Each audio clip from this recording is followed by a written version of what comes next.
Hello, everyone, and welcome to the Q&A episode of The X-Files with me, Christiane Amanpour, and Jamie Rubin, and this is where we answer your questions. So we're going to get started. Joshua on email wants to know, what do you think about Netanyahu requesting a pardon from Israel's president? He says it would be in the public interest. Is there any merit to that argument? Well, actually, there is merit to that argument, provided he resigns. And never enters politics again. Yes, this issue came about because he was under criminal investigation. A trial began, and he claimed he couldn't resign his office, even though he was responsible and in power when October 7th happened. And that has never been fully adjudicated, investigated, and examined and considered the consequences. And he said that he, was being falsely accused, and this was taking up too much time, and blah, blah, blah.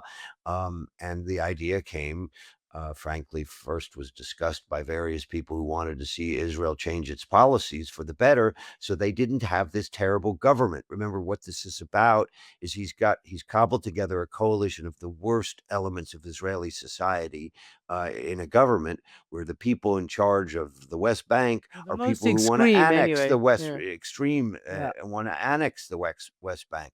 And so he said he couldn't resign because of this criminal investigation. So I would say, if the president of Israel wants to pardon him, provided he resigns and doesn't enter public life and eliminates this charge, fine.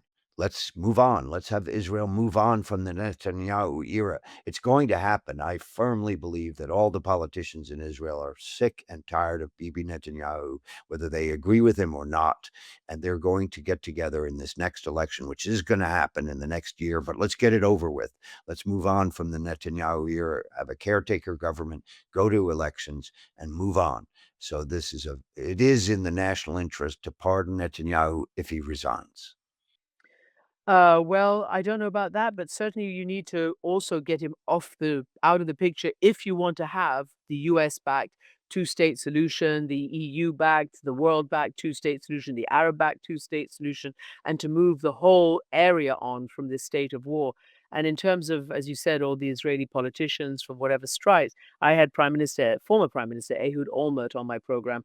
He said the same thing. We are all going to make sure that this next election is not one that produces such an extreme version of Israeli politics. So, you ask the next one then. Caroline on email, I'm worried by all the talk of a global financial crash. If there is one, what impact do you think this would have on global geopolitics? I'm worried too, Caroline. And to be honest with you, this is not my forte, so I'm probably not the best person to ask this question to. But I am reading all these scary stories about how the world is not yet properly taking into account that there are some of the same worrying indicators out there that preceded the 2008 crash. And then everybody else is talking about an AI bubble crash and this and that. So I am worried because nobody's really talking about it. Well, look, it's always important to realize that the financial system has fragility in it, and it's particularly fragile when you have all these crazy new questions being raised about tariffs and billions of dollars having to go back and forth. But I do believe that our central bankers work very, very hard at making sure there is underlying stability. But bubbles happen in capitalist societies. It's one of the downsides of capitalism. I'm a strong believer in capitalism, but you have to have guardrails. You have to have regulation. You have to have financial regulation so that these speculators, particularly perhaps this whole era of Bitcoin and that type of money that's not Yeah. based on the dollar and all of that stuff, gets into play. And so it would have a huge impact on geopolitics because remember, for better or worse, the United States' stability and security and confidence in the US dollar is one of the things that makes the world function properly and the economic system function properly. And if that confidence is lost, we've seen what happens when people suddenly all at once get scared and they start to behave in ways that seem rational to them, but taken together cause financial crashes to get worse. And that's where you need leaders who can use their authority, authenticity, and confidence to bring stability to countries, to help people as Franklin Roosevelt did in the greatest depression we had, depression of the 20s and 30s, where he said the only thing we have to fear is fear itself. Sometimes fear in these situations is precisely what makes it worse and multiplies the danger. So we need Mm. confidence, politicians who inspire confidence, not fear. And unfortunately, in too much of the world right now, we don't have confidence, we have fear. We can't Exactly. have It's fear. No contagious. fear. No It's fear is my contagious. bumper Yeah. sticker. All right, I'll ask you this one. Linda in Toronto. I enjoyed your episode on the end of the Bosnian War. However, you did not mention Tony Blair's input in this situation. I forgot the exact details, but is he not lauded by the Albanians? And wasn't his relationship with Clinton a factor in Britain's involvement? Christiane. I'm going to answer and then you can answer. Well, the fact is, Linda, that Tony Blair wasn't in office, had not been elected in at the end of the Bosnia War, which took place in 1995. But when he was elected in 1997, he did get involved with President Clinton in figuring out how to do the best they possibly could for Kosovo. And yes, he is lauded by the Albanians. And I would just add that he then went on to help resolve the terrible civil war in Sierra Leone. Nobody else wanted to do it. It was a former British, I guess, colony, and he did actually do it very importantly. And we also know what he did with Clinton to end the Northern Ireland War too, the Good Friday Agreement. But Jamie, you talk about him in Kosovo. So note, Tony Blair wasn't involved in Bosnia, as Christiane pointed out, but Kosovo, he was crucial. Remember, Kosovo was done more quickly and was done more effectively than Bosnia because we stopped the war early. We prevented a genocide, and I think Tony Blair's partnership with Bill Clinton was absolutely crucial in keeping NATO together. We forget this now because it seems hard to believe, but during those 78 days of war in Kosovo, it was a shaky thing. Many Americans and many Europeans thought we had made a terrible mistake in caring about the Albanians enough to go to war, that it wasn't worth the trouble, that Milosevic wasn't going to capitulate, and that we were going to have to go in on the ground. Now, here's where Tony Blair's role was important, although often frustrating. Tony Blair was willing and said he was willing publicly, and therefore raised the question of using ground forces midway through the war, say 45 days, 50 days in. And there was a whole discussion created between Bill Clinton and Tony Blair about the ground force and should it be deployed and when should it be deployed. And it may be that that helped end the war because Milosevic realized that if the air war didn't work, the ground war was coming. But Bill Clinton didn't want to hear that then. He had made a decision to launch the air war on the assumption that it would be sufficient, and it was sufficient. But for a time there, it was a question mark. The threat of a ground war was something Tony Blair was definitely part of and insisted on, and I think probably contributed. And I think between the two of them, they really changed the world, Bill Clinton and Tony Blair. In fact, The Economist magazine, 25 years later, said that they regarded that a moment in history in 1999 as the height of European civilization because the European leaders had gotten together and done something for the right reasons and in the right way and achieved an objective, prevented a genocide, and helped birth a successful democracy called Kosovo. Independent nation. And I would just say, if anybody's thinking about how Milosevic finally did get word that he needed to back down and stop, it was, I think, definitely the threat of ground forces. It was the continued air campaign against, Serbian positions and Serbian forces. And it was also the former Finnish president, Matti Ahtisaari, and the former Russian Prime Minister, Chernomyrdin, who went together to tell Milosevic the gig's up, stop this. And I think that was a really powerful one too. And that's the kind of thing that needs to happen if there's anybody possible who could say that to Putin. But they did to Milosevic, and that is what got him to stop. All right, your next question. This is from Gregory on Instagram, who wants to know about the White House meeting between Trump and Mamdani. That was last week. Do you think it's possible that maybe Trump's team told him to play this part? If so, what would their motivation have been? And do you think he listens to his advisors? All good questions. Yeah. I don't know precisely the relationship between Trump and his advisors, but I have a view on this. Donald Trump, for all his flaws, and there are many, loves New York City. It's where he grew up, and he cares about New York City, and he feels connected to New York City. And as Christiane pointed out in last week's episode, he likes to be associated with a winner, and Mamdani was a big winner. He won the mayoral election, and he also cares about New York. So the through line to me here is the love, the almost unconditional love of New York City that both men have. And I think that made this meeting unusual, unique, and it turned out to be a great thing. They met, they talked about New York City. Trump surprised everyone by being supportive of Mamdani. Mamdani surprised everyone by not telling again and again everything about Trump that he didn't like. And they chuckled in a few places when hard questions were asked.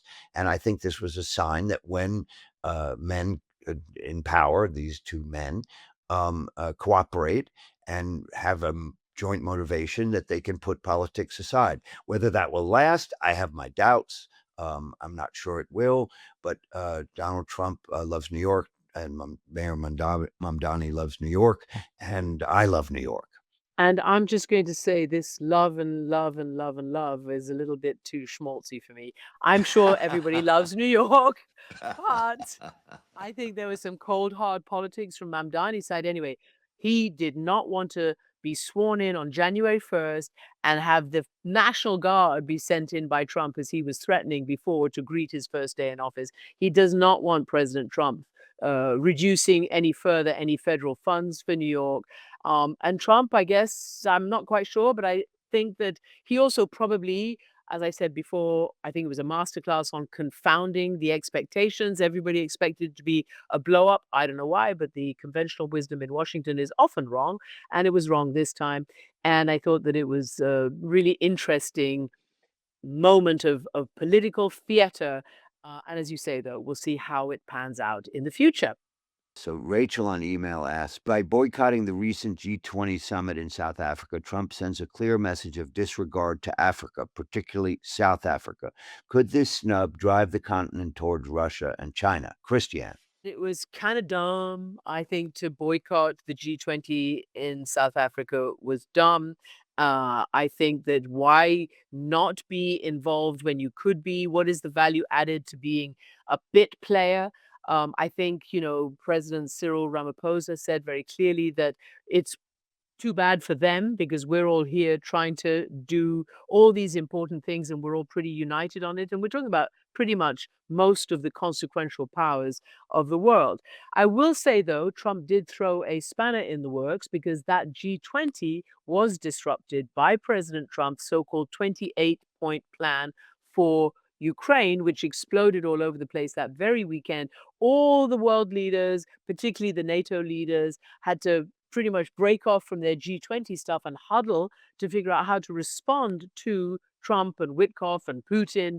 And that's when, they started to pull back essentially Russia's talking points that were presented as a peace plan and try to figure it out. And we're still in that process right now. So I think that I do believe also that by ignoring Africa, you ignore a massive and important continent with one of the youngest populations in the world, with so many hotspots. I mean, in good ways, economic hotspots, cultural hotspots, financial, and all the other ways that will be very, very important in as our world develops. And in the absence of America being a partner in Africa, you have China and increasingly the United Arab Emirates jumping in to be partners, which I think are based mostly on resources and economics, and not so much on democracy and helping Africans be their reach their maximum potential in ways that the world has not allowed them to up until now. And I think they're doing so much. We at CNN actually had an African summit here in London with leaders and business leaders a few weeks ago. And it was a remarkable, remarkable event because so much actual stuff happening and so much potential to be unlocked. And I think it's dumb for the US to sit it out. It's my view, and I'm sticking with it. You stick with it. Look, the G20 is a bit of an artificial construct. It doesn't really make sense anymore because Russia's part of it. It shouldn't be part of it. Some of the picks of countries are kind of odd, and it becomes just a meeting of leaders that then ends up spending its time on whatever the latest issue is. Donald Trump always wants to be the center of attention and managed to do it even by not being there, as you pointed out. But I think the basic question asked is very important, and that is that the United States had developed a very, very special relationship with Africa. Obviously, Black Americans came from Africa originally when they were taken as slaves. There's always been a special connection. And over the years, we've spent a lot of money and effort and resources and medical work to save African lives with the PEPFAR program, that's the anti-AIDS program. And we've been very, very successful. Unfortunately, the Trump administration has cut destroyed the Agency for International Development, and arguably hundreds of thousands of people's lives have been destroyed or killed by it. Elon Musk is going to have a lot of explaining to do if he ever gets to the pearly gates, if you believe in that. And I think it's one of the great tragedies that all of the soft power that we built up over generations in Africa is being squandered by Donald Trump. But that doesn't mean that Africa is, just a country that's going to take. Africa has enormous things to give, and not just minerals, as Christiane pointed out, culture and economic development and democracy. And when America's involved, we at least try to bring out not just the benefits of taking minerals from Africa, but also to contribute to their societies by making the place better after we've been there. That's not what China does. It's not what Russia does. Russia sends in mercenaries. They take money from dictators and they slaughter innocents through their mercenary groups. The Chinese are just interested in the money and the resources, not in democratic development or any of the important elements for Africa. So I think it's a tragedy that Trump administration has downplayed Africa so dramatically. I just add something I heard this weekend that yes, it is a tragedy also to have ended USAID with not so much as a "How's your father?" I mean, literally overnight, and it has cost lives. There's no doubt about it. But I heard an alternate view, or rather, a parallel view, that after so many years of international and American and European relations with Africa being very paternalistic, uh, there's a group of people for sure who are feeling that let us now take control of our own affairs as much as we can. We've been forced into it by being cut off at the legs, at the knees by the Trump administration. Let us try to go our own way. They're making a virtue out of necessity. You want to ask the last question? I certainly will. I am scared by Trump and would like to know if there's a democratic way of stopping him from completing his 4-year term. Do you think an American electorate vote of no confidence will be better than impeachment to stop this renegade president? This is by Donna on YouTube. Sorry, Donna, I don't think it's going to happen. I think that the Republicans in the Senate will never convict him in impeachment. And as far as I know, there's no recall election for a president the way there might be, in local elections and governors and votes of no confidence in parliamentary systems. I just don't legally think there is a way in our constitutional system to have a recall or a vote of no confidence or some other way to democratically end the Trump presidency. My fellow Americans, for better or worse, and in this case worse, voted for Donald Trump as president, and he's going to serve out his term, and so that's that. Yes, I think that one thing that some people are saying is that he's already been shown a view from the electorate and by the electorate in these past elections where, along the East Coast anyway, and actually even in California, he was delivered a what's the right word? An A electoral stinging dressing defeat. down. A Well, stinging defeat. and many are saying that if he's not a lame duck now, he certainly will be soon. They believe that he will face more of these stinging, what was it? Stinging retaliations, defeats, whatever, in the midterm. So anyway, the voters decide. We'll see what they say. And in the meantime, keep calm and carry on. And that's it. Thank you for listening to the Q&A episode of The X-Files with me, Christiane Amanpour, and Jamie Rubin. Of course, if you have any questions, as usual, do please find us on all major social media platforms. Our handle is at amanpourpod, or email us because we are email us at amanpourpod@global.com. Now, our next actual episode is out on Tuesday, wherever you get your podcast. Remember, you can listen for free on Global Player. Download that from the App Store or go to globalplayer.com. You can also watch all of our main episodes and our bonus Q&A episodes on YouTube. You just search Christiane Amanpour Presents and subscribe to that channel so you never miss an episode. Over and out. And goodbye from New York. Over and out. Bye.